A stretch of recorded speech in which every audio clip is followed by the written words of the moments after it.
with conventional electricity generation. And one of the things I also wanted to mention, in speaking with actually a Michigan senator, one of the main goals for the Michigan RPS, or primary goal, she heard from a lot of business owners, manufacturing owners, saying that we really need this RPS to attract business here. We have so much capacity when it comes to manufacturing that is going unused. And it was really a significant driver behind the passage of the Michigan Renewable Portfolio Standard. So if you take a look at this very messy map, it indicates all the states that have renewable portfolio standards, the 28 states that do, and then the 5 states that have what are called renewable portfolio goals, voluntary goals, that do not have mandatory requirements or penalties set by the state if the utilities do not meet the requirement. What's interesting about this is there's quite a range in what states have set for goals. They range from 10 to 27%, and usually that's by the year 2020 or 2025. Some are slightly early, some are slightly a little bit later than that. However, the states have really tailored their renewable portfolio standards to cater to the types of resources that are available within the state. So since every state is different, they have structured their programs to allow certain types of renewables, and has been somewhat conflicting when it comes to the call renewable energy credit trading, which is one of the ways they verify whether a utility is meeting their renewable portfolio standard goals. But in any event, there's a great diversity across the states. Some are more effective than others. And I'll give you a little bit of an overview of where the states are. Most of these are fairly new, although a number of states have had them in effect for 5 years or more. So given that, it's hard to really say, until we get up towards the 15% and 20% RPS requirements, if we move forward to say 2015, how compliant states will be. But according to the Lawrence Berkeley Laboratory report, RPS policies were responsible for about 76% of new renewable energy development, so almost 3/4. And when they say that, it's really, these states that do have RPSs also tend to have other supporting policies for renewable energy. So it may not just be the fact that they have an RPS, but the fact that they have a whole menu of policies that encourage renewable energy, and they all work in concert. According to the report, most states are reaching their targets. For instance, Minnesota is on track to meet their 2010 goals of 7% as a state. Xcel Energy within Minnesota has a much higher target of 15% by 2010, and they are on track. And currently, Minnesota generates about 7% of their energy from renewables, mostly wind. Iowa also is now over 7% wind and has overtaken California, actually, and is now the second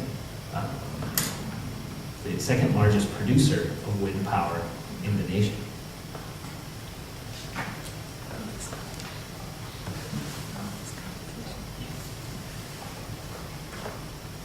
So, one of the biggest questions is, what are the rate impacts of requiring renewable energy? It's well known that renewable energy is often more costly than conventional energy. However, as we go forward, building new, say, natural gas plants or other very clean coal plants can be quite expensive. It's not like states can go out and build a least cost pulverized coal plant with very little regulation. So that has really leveled the playing field to some extent. So according to the report, less than 1% increase in rates in those states that have renewable portfolio standards. And those states that are seeing large growth, such as Texas and Iowa, have really seen no increase in their rates. So that's an interesting interesting to note, because there are a lot of folks that think that the RPS is going to have incredibly. Yes. Isn't that in part because the places where the RPSs are at are the places that tend to have higher utility rates in the first place? Well, for Texas, I would say that is true. For Iowa, they're only about 1.5 cents more than here. So it's not quite as evident, and actually their rates have gone down as their production has gone up. I guess I just looked at the two maps, that you had earlier, that one there, and if you overlay that with the states that have low utility rates, you see Idaho, Wyoming, Nebraska, the two Dakotas, let's see who else is there, Missouri, Tennessee, Kentucky, and West Virginia. Yeah, so you look at, all those states have extremely low electricity rates. However, Minnesota's isn't super high, and they're in the top 5 for wind production. Iowa's isn't really that high, and they're number 2. So while they are higher, there's definitely a connection there, and as I mentioned, it will require slightly different or slightly enhanced, I think, incentives in those states with extremely low. However, the other thing that I wanted to add is that new generation, which is going to need to be built, may be much more close to the cost of building renewables. So building a new clean coal plant, for instance, or a new gas-fired plant, may be on par with wind energy. Wind energy is actually the least cost. And in many cases, it is competitive. So another thing I wanted to mention that California, for instance, has found that there's been no increase in cost due to their RPS because it's been just as cheap to build wind as it would have been to build a new gas-fired power plant. And similar occurrence has been found in Texas. In fact, in Texas, which is highly reliant, 70% reliant on natural gas, they found that adding more renewables has had enough effect on driving down the cost of natural gas that it has actually driven down consumer costs for utilities. And they forecast that there's going to be a significant addition after they build a massive transmission line to the Texas Panhandle to reach some serious wind resources. And the addition of that line, they are calculating, will pay for itself within 3 years due to the fact that it will have such a significant downward impact on natural gas prices. Just by, essentially, when you're at a peak, when there's a high demand for natural gas, just taking a little bit, shaving off that demand even by a small amount, can have a significant effect on prices. So that's why they're forecasting that savings.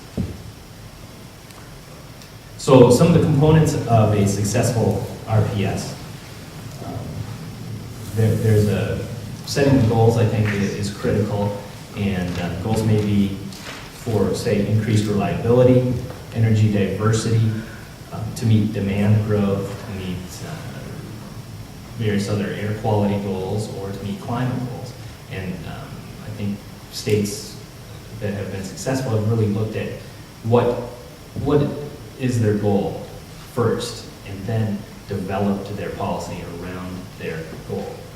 Now, the other components are ensuring that the environment within the state, the regulatory environment, supports that success, and the policy environment. There's other supporting policies that are needed to be in place to support an RPS. So that includes siting and permitting. Those states that have had challenges in meeting their RPS have had some of the not in my backyard problems, such as California has a lot of that, and that's why they're falling behind on the wind production. And a number of states have looked at expedited siting and permitting, and expedited environmental review as well, to help ameliorate that problem. Net metering is key to getting diversified energy onto the grid so that